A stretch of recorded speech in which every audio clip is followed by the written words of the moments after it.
Kodaikanal Resort plots for sale. For more information, contact 7667008999. வணக்கம். அதிமுகவுல முன்னாள் அமைச்சர் சி.வி. சண்முகம் அவர் மீது ஒரு கொலை முயற்சி நடந்திருந்தது ரொம்ப வருஷத்துக்கு முன்னாடி.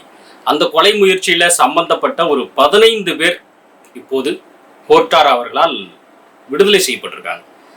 இது குறித்து பல பேருக்கும் பல தரப்பு கருத்து இருக்கு. நீதிமன்றத்துடைய அந்த தீர்ப்பை அவமதிக்காமல் அதே சமயத்துல பல பேரும் தங்களுடைய மாற்று கருத்துக்களை முன்வச்சிட்டு வர்றாங்க. தீர்ப்பு குறித்து அல்ல, இந்த சம்பவம் குறித்து தங்களுடைய கருத்துக்களை வெளிப்படுத்திட்டு வர்றாங்க. இன்னும் ஒரு சில தகவல்கள் கூடுதலாக அதிமுக பிரமுகர்களுக்கு நடந்த அந்த சிக்கல்கள் குறித்தும் நிறைய பேர் இப்போ பதிவிட்டு வர்றாங்க. இது குறித்து நம்ம சுருக்கமா பார்த்துருவோம் இந்த வீடியோல.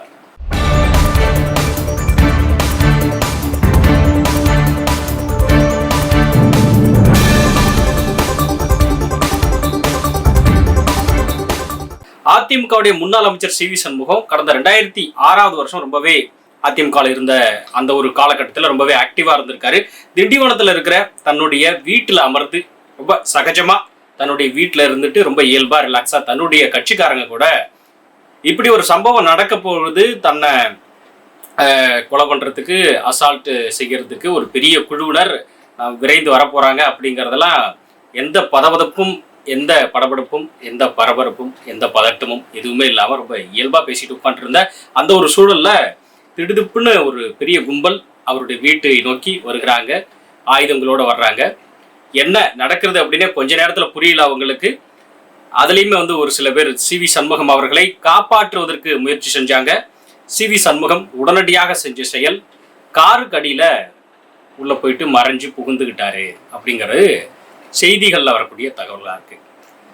மீதி இருந்தவங்க அதே அதிமுக தொண்டர்கள், குறிப்பாக முருகானந்தம் என்பவர் சி.வி. சண்முகத்துடைய உறவினர் என்று சொல்லப்படுகிறது. அவர் உடனடியாக சி.வி. சண்முகத்தை காப்பாற்றும் பொருட்டு அங்கிருந்த அந்த கொலை செய்வதற்கு வந்த அந்த கும்பலோடு போராடி இருக்கிறார். இன்னும் பல பேர் அங்கங்க முயற்சி பண்ணாங்க அவர்களை தடுப்பதற்கு. இன்னும் சில பேர் சம்பவ இடத்தை விட்டு ஓடி போயிட்டாங்க. சில பேர் டிஃபெண்ட் பண்றாங்க, எதிர்த்து போரிடுறாங்க. அந்த ஒரு சூழல்ல தான் நான் சொன்னது போல சி.வி. சண்முகம் காருக்கு அடியில புகுந்து தன்னுடைய உயிரை காப்பாற்றிக் கொள்கிறார். அவருக்காக, சி.வி. சண்முகத்துக்காக அவருடைய உறவினர், அதிமுகவுடைய தீவிர தொண்டர் அப்படின்னு சொல்லப்படுகிற முருகானந்தம் என்பவர் அந்த கும்பலோடு சண்டையிட்டு இறுதியில உயிரை விடுறாரு. அவருடைய உயிர் அந்த இடத்திலேயே பறிபோகிறது.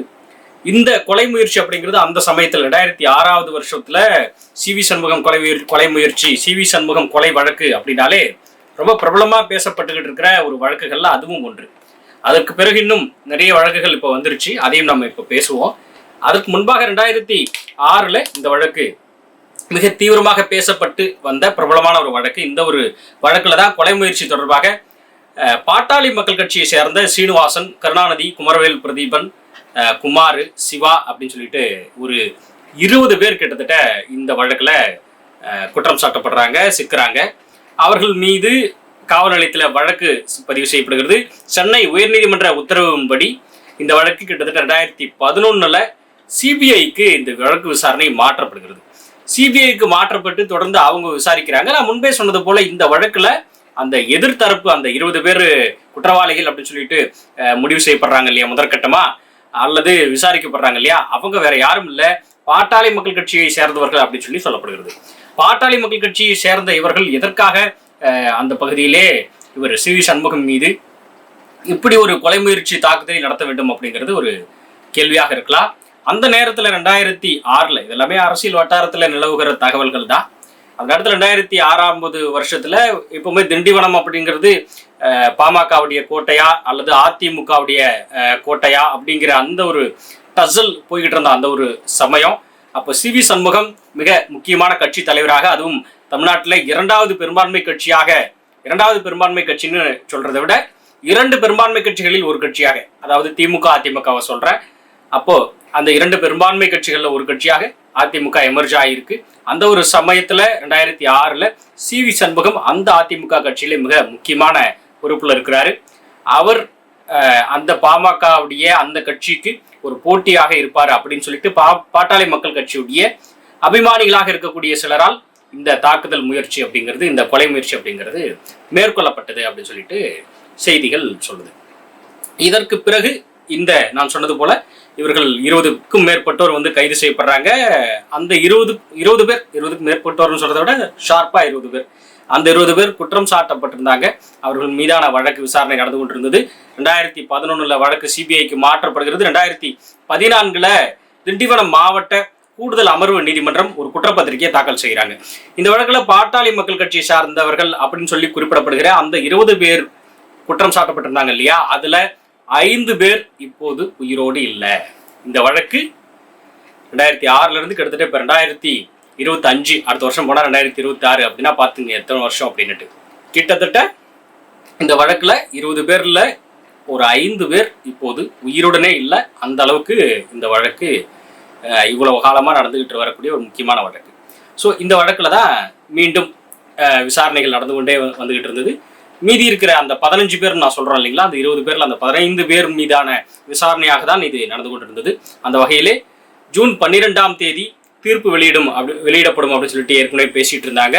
அதன்படி ஏற்கனவே திண்டிவனம் கூடுதல் மாவட்ட அமர்வு நீதிபதி முகமது பரூக் இந்த வழக்கில் தீர்ப்பு அளிப்பார் அப்படின்னு சொல்லப்பட்டு இருந்தது. அந்த வகையிலே இன்று மதியம் 3 மணிக்கு இந்த தீர்ப்பை விவரிச்சு நீதிபதி முகமது பரூக் வந்து வழங்கியிருக்கிறாரு. அந்த தீர்ப்புல நான் சொன்னது போல இந்த குற்றம் சாட்டப்பட்ட இந்த 15 பேரையும் குற்றம் நிரூபிக்கப்படாததால் விடுதலை செய்து நீதிமன்றம் உத்தரவிட்டிருக்கிறது. இந்த அளவுல இந்த தீர்ப்பு இருக்கிறது. இந்த தீர்ப்பை யாருமே விமர்சிக்கல. ஆனா இந்த சம்பவத்தை பற்றிய கருத்துக்களை பதிவிட்டு வர்றாங்க. தீர்ப்பை விமர்சிக்கிறது அப்படிங்கிறது நீதிமன்ற அவமதிப்பாகும் அப்படிங்கிற ஒரு காரணத்தினால சம்பவத்தை பல பேரும் விமர்சிக்கிறாங்க. அது தொடர்பான தங்களுடைய கருத்துக்களை முன்வச்சிட்டு வர்றாங்க. அதுல பல கருத்துக்கள் எப்படி இருக்கு அப்படின்னா, சி.வி. சண்முகம் அவர்கள் அதிமுகவை சேர்ந்தவர், அவருக்கு உண்டான அவர் மீதான கொலை முயற்சி நடந்திருக்கிறது. அதிலே பாட்டாளி மக்கள் கட்சியினர் இன்வால்வ் ஆயிருக்கிறாங்க. அவர்கள் ஏன் காப்பாற்றப்படுகிறார்களா? 15 பேரும் எப்படி கூண்டோட விடுதலை ஆகிறாங்க? அப்போ அதிமுகவுக்கு எதிரான ஒரு தீர்ப்பா இது? திமுகவுடைய ஆட்சியில் இருக்கக்கூடிய நீதியுடைய அவலமா இது? இப்படின்னு ஒரு விதமான கருத்துக்கள். இன்னொரு விதமான கருத்துக்கள், சி.வி. சண்முகம் அல்லது அதிமுகவினர் எப்படி இதை விடுறாங்க? ஏன் அப்படின்னா, சி.வி. சண்முகத்தை காப்பாற்றுவதற்காக சம்பவ இடத்திலே அதே 2006 அந்த சம்பவ ஸ்பாட்ல ஒருவர் உயிரே விடுறார். அவருடைய குடும்பம் என்ன, அவரை நம்பி இருந்த அந்த குடும்பம் என்ன ஆச்சு?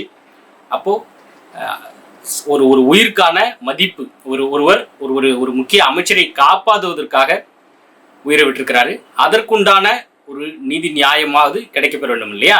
அதுவும் பொறுப்புல இருக்கிற அமைச்சரை காப்பாற்றுவதற்காக ஒருவர் உயிரை விட்டிருக்கிறாரு.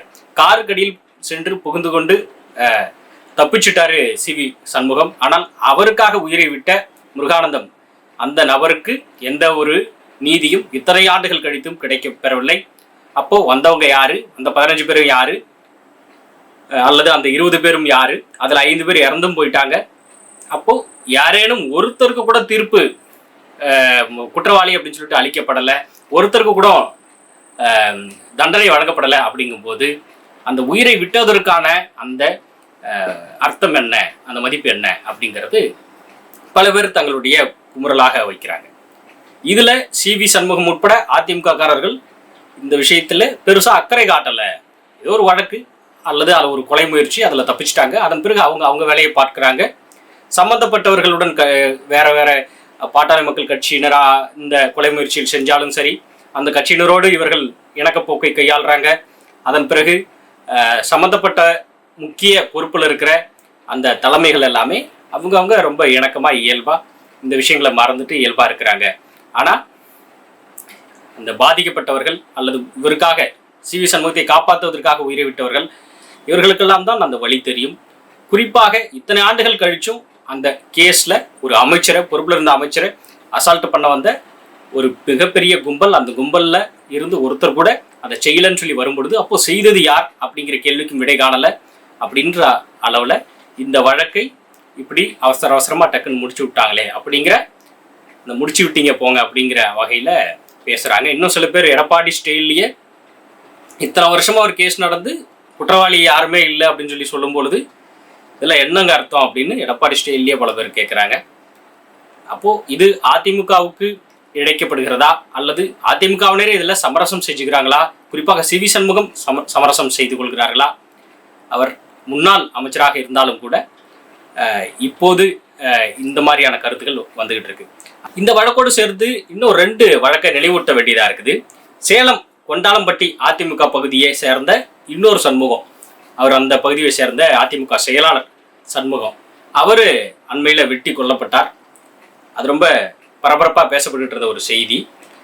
அவருடைய உடலை வாங்குவதற்கு மறுத்து உறவினர்கள் போராட்டம் நடத்தியிருந்தாங்க. முக்கிய குற்றவாளியாக சதீஷ் அப்படிங்கிறவர் கருதப்பட்டாரு. அவர் உட்பட 6 பேர் வந்து கைது செய்யப்பட்டாங்க. சேலம் மாநகராட்சியுடைய 55வது வார்டு திமுக கவுன்சிலர் தனலட்சுமியுடைய கணவர் தான் அந்த சதீஷ் அப்படின்னு சொல்லப்பட்டு இருந்தது. அந்த சதீஷ் அந்த பகுதியில் சில முறைகேடுகளை செய்தார். குறிப்பாக லாட்டரி சட்டவிரோத போக்காக லாட்டரி விற்பனை செய்தார். அதை தடுத்ததற்காக சண்முகம் மீது முன்பகை இருந்திருக்கலாம், அதனால் இந்த கொலை நடந்திருக்கலாம் அப்படிங்கிற ரீதியில சதீஷை கைது செஞ்சாங்க. போலீசார்ல வந்து இருவருக்குமான பகை தான் இது அப்படின்ற மாதிரி இந்த கேஸை கொண்டு போனாங்க. அதன் பிறகு சதீஷுக்கு என்ன தண்டனை கொடுக்கப்பட்டது அப்படிங்கிற விவகாரம் பெருசாக மீடியால பேசப்படலை. இருந்தும் இந்த வழக்கு அப்படிங்கிறது அந்த நேரத்தில் ரொம்ப பிரபலமாக பேசப்பட்டு இருந்தது. அப்போ இதுல அதிமுக பிரமுகர், அதிமுகவுடைய அந்த செயலாளர் அந்த பகுதியில் அவர் பாதிக்கப்பட்டிருக்கிறார். அது தொடர்பாக ஒருத்தர் கைது செய்யப்படுறாரு. அவர் ஒரு திமுக பிரமுகர். அந்த கைதுக்கு பிறகு என்ன ஆனார் அப்படிங்கிற அந்த கேள்வி இருக்கிறது. இந்த கேள்வியை இப்போது அதிமுகவினர் எழுப்புறாங்க. அதற்கான பதில்கள் இருக்கும், முறையா யாரும் இன்னும் சரியான பதில்கள் வெளிவரல அப்படிங்கிறது தான். அதற்கு பிறகான கைது நடவடிக்கைக்கு பிறகு நிச்சயமாக ஒரு நடவடிக்கை அழுத்தமாக எடுக்கப்பட்டிருக்கும் அப்படிங்கிறது தான் லா அண்ட் ஆர்டர் சொல்லுது. இருப்பினும் அது தொடர்பான தகவல்கள் முறையாக வெளியே வரல அப்படிங்கிறது தான் பேச்சா இருக்கு. அதே மாதிரி நாமக்கல் என்ஜிஓ காலனியை சேர்ந்த அதிமுக பிரமுகர் ஆர்ஆர்பி சுரேஷ், அவருக்கு ஒரு 48 வயசு. அவர் வந்து சேந்தமங்கலம் அதிமுக ஜே பேரவை அப்படிங்கிற அந்த ஒரு அமைப்புடைய ஒன்றிய செயலாளராக இருந்தார். அரசு ஒப்பந்த பணிகள், ரியல் எஸ்டேட், ஃபைனான்ஸ் நிறுவனம், இப்படி இந்த மாதிரி ஒரு தொழில்களில் ஈடுபட்டு வந்தார். 2018ஆம் ஆண்டு மார்ச் மாதம் 20ஆம் தேதி அவர் சொந்த ஊரான சேந்தமங்கலம் பகுதியில் இருக்கிற அந்த வெட்டுக்காடுங்கிற ஒரு பகுதியில் வெட்டி படுகொலை செய்யப்படுறாரு. இதுக்கும் காரணம் நில விவகாரம் தொடர்பாக ஏற்கனவே ஒரு முன்விரோதனம் இருந்துச்சு, அதனால அந்த கொலை நடந்திருக்கலாம் அப்படின்னு சொல்லிட்டு போலீசார் விசாரணையில தெரிவிச்சிட்டு இருந்தாங்க.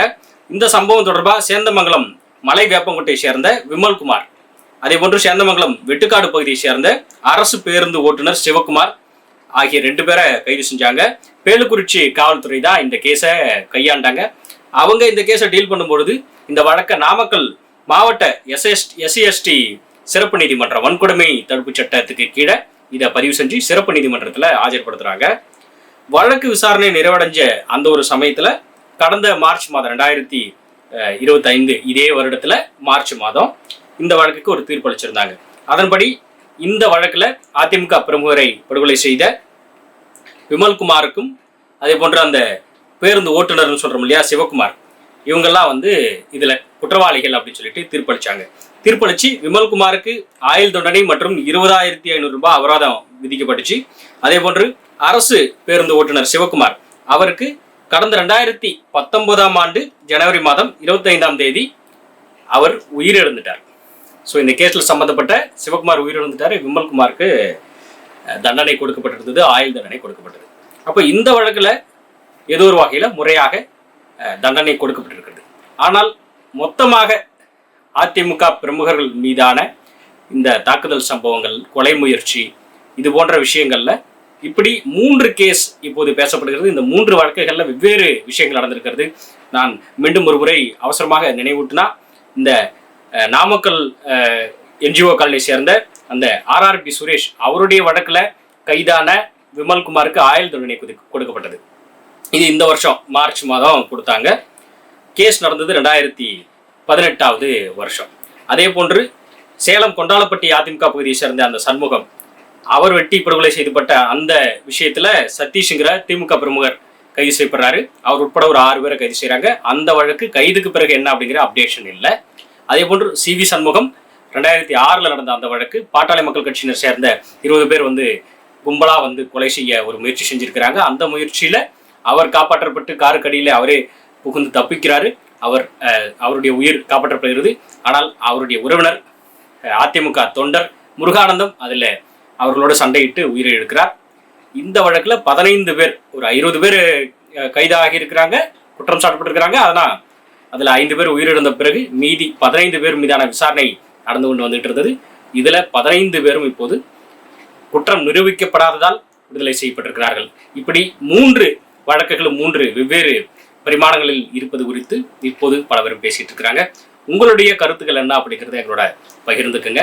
குறிப்பாக CV சண்முகம் வழக்குல 15 பேரும் பாட்டாளி மக்கள் கட்சியை சேர்ந்தவர்கள் அப்படின்னு சொல்லப்படுகிற இந்த 15 பேரும் விடுதலையாக இருக்கிற இந்த ஒரு விவகாரத்துல உங்களுடைய நிலைப்பாடு என்ன அப்படிங்கிறதையும், CV சண்முகம் மற்றும் அதிமுக தரப்பினர் இது குறித்து எந்த அளவுக்கு அழுத்தம் கொடுத்திருந்திருக்காங்க அப்படிங்கிற உங்களுடைய கருத்துக்களையும், திமுக ஆட்சியிலே அளிக்கப்பட்டிருக்கிற இந்த தீர்ப்புக்கும் திமுகவுக்கும் சம்பந்தம் இருக்கிறதா, அல்லது இந்த தீர்ப்புக்கும் அதிமுகவுக்கும் சம்பந்தம் இருக்கிறதா, இதன் பின்னணியில் சமரசம் நடந்திருக்கிறதா அப்படிங்கிற உங்களுடைய கருத்துக்களையும் எங்களோட பகிர்ந்துக்கங்க. இன்னொரு தருணத்துல விரிவாக பேசுவோம் வேறொரு விஷயத்தை பற்றி. நன்றி.